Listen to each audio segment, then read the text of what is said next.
नमस्कार साथियों, इस समय उत्तर प्रदेश के गाजीपुर ज़िले में हूँ और ईद का दिन था और ईद के दिन एक लड़की मर जाती है। लड़की क्या, वो महिला थी, मर जाती है। उसके बाद उनके परिवार वाले और उसके नैहर वाले सभी लोग मिलकर और रिश्तेदार सभी लोग मिलकर, गांव वाले भी मिलकर उसको दफना देते हैं। और दफनाने के बाद फिर आज 6 से 7 महीना बीत गया। उसके बाद कोर्ट से आदेश आता है कि उस कब्र को खना जाएगा और कब्र को खनने के बाद उसको निकाल कर पोस्टमार्टम होगा। और आज हमारे साथ हैं जो महिला मरी है, उनके ससुर। क्या नाम है आपका? मोहम्मद अख्तर अंसारी। हम उनके लड़के का पिताजी हूँ। और जो महिला मरी है उसके ससुर हैं? उसके ससुर हैं। अच्छा, क्या हुआ था, कैसे मर गई महिला? एक बाइक वो तबीयत खराब हुई, दांत लग गया और मुंह से आवाज़ नहीं निकल रही थी और टट्टी हो रहा था। उतने में हमको खबर दिए लोग, हम दुकान से गए, दुकान पर बंद करके गए थे, खाना वाना खा के आए। तो लोग गए, लोग गई नहीं, गईला के बाद जो देखे तो लड़की का पेट एकदम पानी हो गया। तुरंत हम लोग ले करके हॉस्पिटल भागे, यहाँ ब्लॉक पर डॉक्टर को बुला करके मान लो देखा करके पूछे कि आखिर में क्या वजह है डॉक्टर साहब की ऐसा हुआ है। तो बोले कि ऐसा हार्ट, ये ऐसा फरका है कि इसमें जान जा सकती है। तो उसमें मेरी औरत रो रही थी, बोली कि कुछ खाई हुई नहीं ना है? तो बोले नहीं, ऐसा कुछ नहीं है, ये ऐसा फरका है, इसमें जान जा सकती है, हम यहाँ से रिफाइल कर रहे हैं। तो डॉक्टर साहब इंजेक्शन दे के चेक को करके मशीन से तब वहाँ से रिफाइल किया। हम वहाँ से लेके गाजीपुर गए। गाजीपुर लेके गए, वहाँ भी तुरंत लोग, डॉक्टर लोग तुरंत हाथ ले करके लगाए ऑक्सीजन और जब बोतल चढ़ाए, जो भी इंजेक्शन 15-16 गो लिखे थे, हम तुरंत ले करके भाग करके लेके आए और चढ़ रहे थे। अब उसके बाद कुछ देर के बाद 2 घंटे के बाद डॉक्टर बोले कि ऐसा है कि ज़्यादा सीरियस होते जा रही है और हम यहाँ से रिफाइल करेंगे। तो हम बोले कि रिफाइल करेंगे सर, हम पढ़े लिखे नहीं हैं, कहाँ करेंगे? तो बनारस के लिए। तो हम कहा कि बनारस तो हम पढ़े लिखे नहीं, हम घूमते ही रह जाएंगे। एम्बुलेंस भी प्राइवेट, ये रोडवेज पर सरकारी में नहीं मिल रही थी। तो मैं बोला डॉक्टर साहब क्या करूं? तो बोले कि ऐसा है कि जाओ उधर देखो, प्राइवेट वाले होंगे। तो मेडिकल वाले भैया से पूछा, 1-2 को जगह नहीं जागे।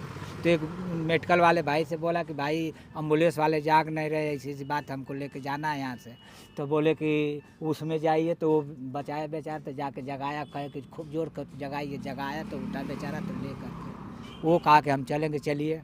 तो ले करके हम जा रहे थे मऊ के लिए। भाई को फ़ोन किया तो भाई बोला कि ऐसा कि आप तो जाएंगे तो घूमते ही रह जाएंगे, पढ़े लिखे है नहीं, यहाँ हम मऊ है, मऊ रहेंगे तो हम देख लेंगे, कहीं प्राइवेट में भर्ती करा लेंगे, हम लोग देख लेंगे। तो हम कहा ठीक है। तो मऊ के लिए लेके जा रहा था, गाजीपुर से जब वही अभी निकल ही रहा था तब तक दम टूट गया। तो मैं वहाँ से लेके अब आया घर पे आया। खबर तो उन लोगों को दे दिया था, ऐसी बात हो रही है, जल्दी अगर आप लोग आइए देखिए।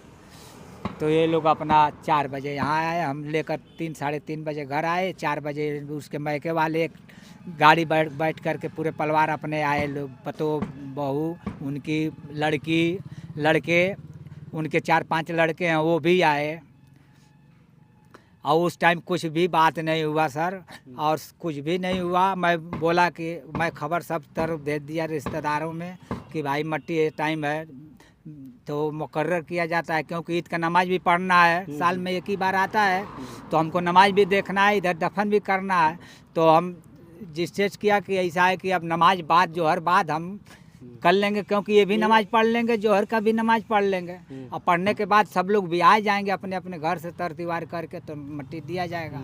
जोहर बात किया गया, अनाउंस कर दिया गांव में भी और इधर भी खबर दे दिया। सब देने के बाद लोग आदमी अपना नमाज वमाज पढ़ के ईद कायदे से, जो ईद क्या बिताएगा जब सबको तो टेंशन ही होगा। उसके नैहर के लोग आए भी और उसके नैहर के तो 4 बजे आ गए हैं यहाँ पर। उसके माँ बाप, भाई बहन, भौजाई, 2 सब लोग आ गए थे।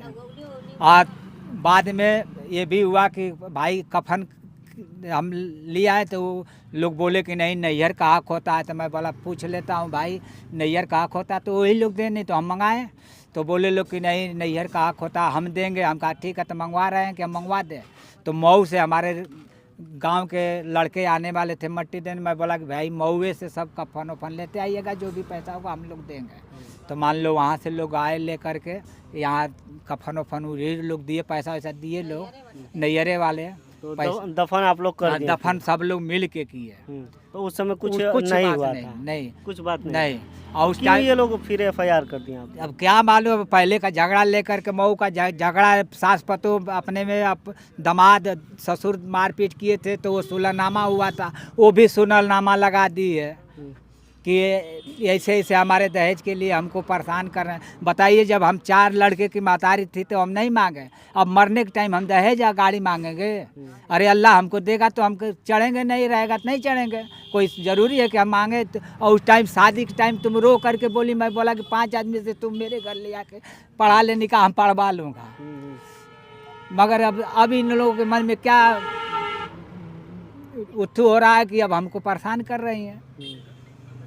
तो ये कब आप जाने के मतलब आप पे ऐसा हो, ये मतलब जब थाने वाले आए लोग, साहब लोग, तो वो पूछने लगे कि अख्तर किसका नाम है? मैं बोला कि साहब यही गाड़ी खड़े किए, मैं निकल बैठे था, तो बोले सुनिए, गया तो बोले कि अख्तर किसका नाम है? इश्तियाक किसका नाम है? तो मैं बोला कि अख्तर तो मेरा नाम है, इश्तियाक मेरे लड़के का नाम है।